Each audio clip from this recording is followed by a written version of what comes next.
लोकसभा चुनाव जैसे जैसे नजदीक आ रहा है, वैसे वैसे विपक्षी पार्टियां गोल बंद हो रही है। 12 जून को पटना में विपक्षी एकता की बैठक भी है।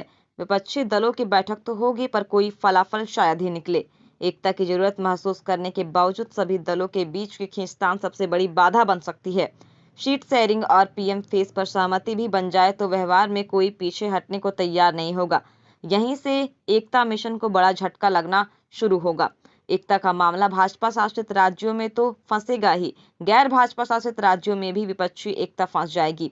इसके संकेत ममता बनर्जी ने पहले ही दे दिए हैं। समय समय पर विपक्ष में सर्वाधिक उम्मीद जगाने वाली कांग्रेस और आपने इसका इशारा भी दे दिया है। ऐसा नहीं है कि यह स्थिति पहली बार आई है। साल 2019 में भी विपक्ष की ऐसी गत हो चुकी है। चंद्रबाबू नायडू ने ठीक नीतीश कुमार की तरह तब विपक्षी एकता की अगुवाई की थी। फर्क इतना ही है कि तब बैठक के साथ विपक्षी एकता रैली भी ममता ने कोलकाता में आयोजित की थी। रैली में 21 विपक्षी दलों के नेताओं का जुटान भी हुआ। उस एकता प्रयास का हश्र ममता देख चुकी है। शायद यही वजह रही है कि इस बार ममता ने नीतीश को कोलकाता के बजाय पटना में बैठक आयोजित करने की सलाह दे डाली।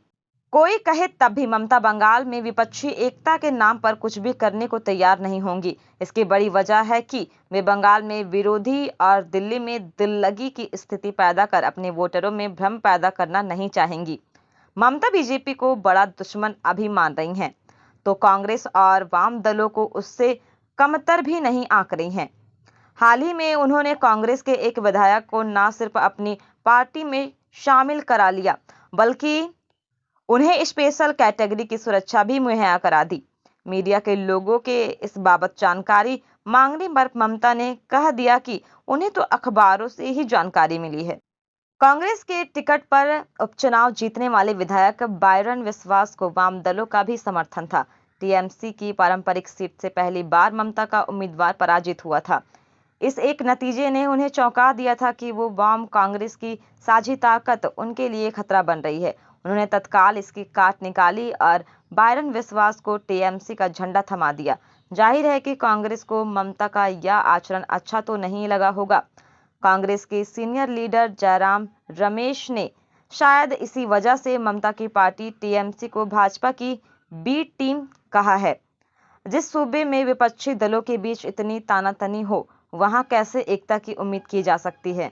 विपक्षी एकता को सर्वाधिक खतरा पश्चिम बंगाल, दिल्ली, पंजाब, केरल और तेलंगाना में दिख रहा है, जहां शायद ही सत्ताधारी दल कांग्रेस को भाव दे, इसलिए कि इन राज्यों में कांग्रेस उनकी प्रबल दुश्मन है। लोकसभा चुनाव के नाम पर बंगाल में ममता ने कांग्रेस या वाम दलों को तरजीह दी, तो इससे उनके वोटर भ्रमित होंगे।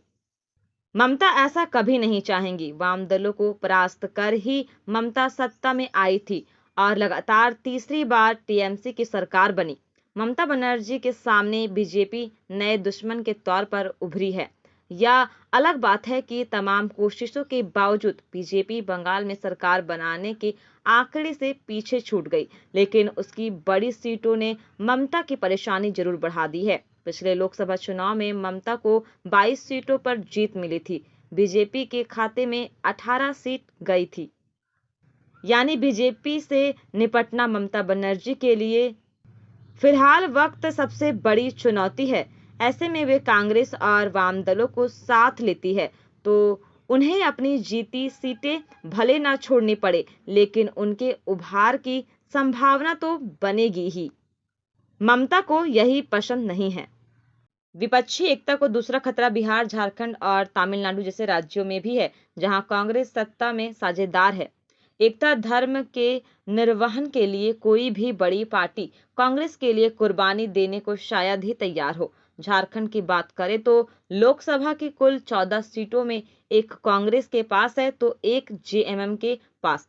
बाकी सीटों पर बीजेपी और उसकी सहयोगी पार्टी आजसू का कब्जा है। विधानसभा में 30 सीटों के साथ जेएमएम सबसे बड़ी पार्टी है। 19 सदस्यों के साथ दूसरे नंबर पर कांग्रेस है। एकता बने तो आरजेडी के साथ जेडीयू और लेफ्ट भी हिस्सेदारी चाहेगी।